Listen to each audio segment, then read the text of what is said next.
Have you ever thought about how these discarded plastic bottles can be given a new life through 3D printing? The 3D Printing Turn Waste into Treasure challenge is officially starting.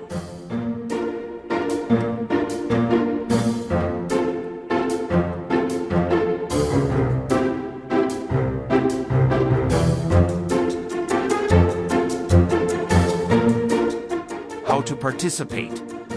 It's simple.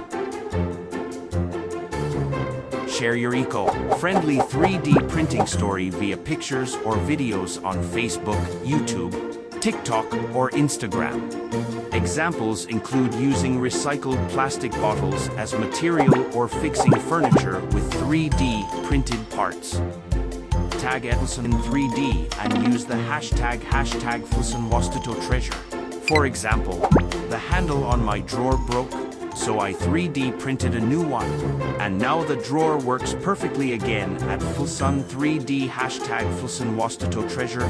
Fusan is hosting this event on Facebook, YouTube, TikTok, or Instagram, where you can showcase your eco-friendly 3D printing projects. 3 winners with the best stories will be chosen, each receiving 2 rolls of PLAHS filament as a prize. Entries will be judged based on creativity and the completion of the project. Are you ready?